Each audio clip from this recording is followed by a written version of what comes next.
Saudara-saudariku, kita berjumpa kembali dalam program Katekese Online dari Paroki Belinyu di Bangka Belitung. Tema kita kali ini adalah pendengaran orang beriman. Inspirasi dari Injil Yohanes pasal 1 ayat 35-42 dan dari kitab 1 Samuel pasal 3 ayat 3b-10 dan ayat 19. Kali ini kita mengawali program renungan dengan sepenggal cerita tentang kisah panggilan Samuel. Samuel adalah seorang tokoh bangsa Israel dan tokoh atau pemeran utama yang sangat berperan penting pada masa peralihan zaman para hakim ke zaman kerajaan dan dari masa teokrasi ke masa monarki. Dalam refleksi teologis biblis, peralihan zaman atau masa tersebut bisa dikatakan sebagai bukti bahwa akar dosa manusia dan kehancuran bangsa Israel adalah melawan pemerintahan Allah sebagai raja dan lebih suka menyerahkan diri pada pemerintahan manusia sebagai raja atau pemimpin. Nama Samuel dalam bahasa Ibrani Shemuel berarti didengar Allah atau namanya Allah. Sebagai seorang tokoh penting bagi Israel, ia tidak sekedar bertindak sebagai hakim bagi Israel, namun sekaligus sebagai nabi dan imam. Sebagai hakim atau pemimpin politik, Samuel unggul dalam hal sikap, tidak sebagaimana hakim-hakim lainnya. Ia menjadi penyelamat bagi Israel terhadap orang Filistin, bukan dengan pedang, tetapi dengan doa. Dari kitab 1 Samuel pasal 1 ayat 5, kita mengetahui bahwa Samuel lahir dari seorang wanita bernama Hana, yang mulanya dikenal sebagai wanita mandul. Beratnya penderitaan hinaan terhadap dirinya mendorong Hana untuk bernazar atau bersumpah kepada Tuhan. Jika ia diberi anak, maka akan dipersembahkan kepada Tuhan. Doa itu didengarkan Tuhan dan dikabulkan. Hana pun mengandung dan melahirkan seorang anak laki-laki, yaitu Samuel, yang sesuai nazarnya diserahkan kepada Tuhan dengan membiarkannya hidup dan tinggal bersama Imam Eli untuk dididik dan kelak menjadi pelayan Tuhan di rumah ibadat di Silo. Dalam kisah panggilan Samuel, yaitu dari kitab 1 Samuel pasal 3 ayat 3b-10 dan ayat 19, diceritakan Samuel seorang remaja yang rajin dan beriman hidup bersama Imam Eli yang sudah sangat tua dan mulai buta. Salah satu tugas bagi Samuel adalah memastikan lampu rumah Allah atau menorah, yaitu lampu bertangkai 7, sudah menyala pada setiap sore dan menyala sepanjang malam hingga pagi hari harus dipadamkan kembali sebagai penanda fajar telah menyingsing. Waktu itu, Samuel telah tertidur di dalam rumah Tuhan, tempat tabut Allah atau tabut perjanjian disimpan.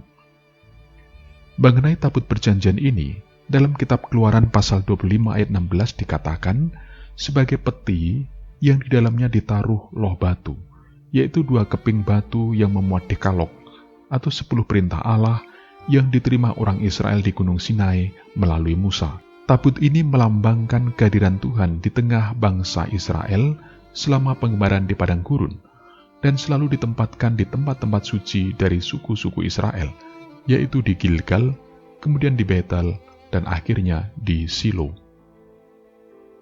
Pada malam itu ketika masih lelap, tiba-tiba Samuel mendengar ada yang memanggil namanya. Ia pun bergegas bangun dan mendapatkan Imam Eli. Namun ternyata Eli tidak memanggilnya, dan Samuel mentaati perkataan Imam Eli untuk kembali tidur.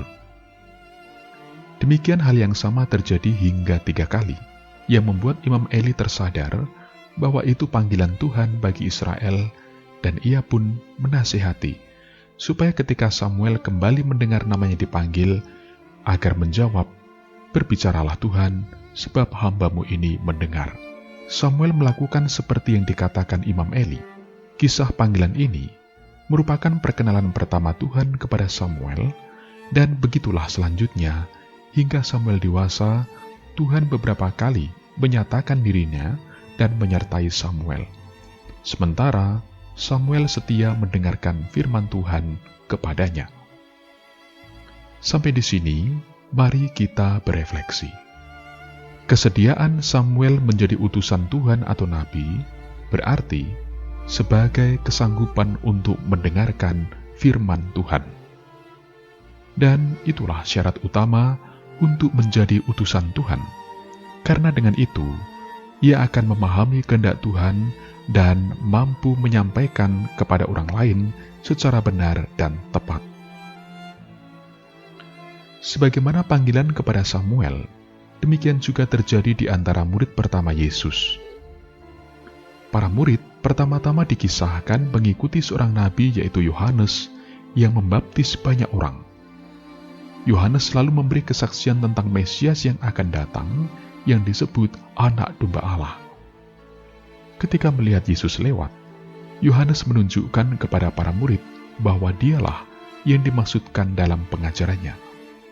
Para murid itu pun segera pergi dan mengikuti Yesus, serta mendengarkan pengajaran-pengajaran Yesus. Nah, sekarang kita tahu betapa pentingnya peran pendengaran. Ketika seseorang tidak bisa mendengar dari sejak lahir, tentulah ia tidak akan bisa berkata-kata.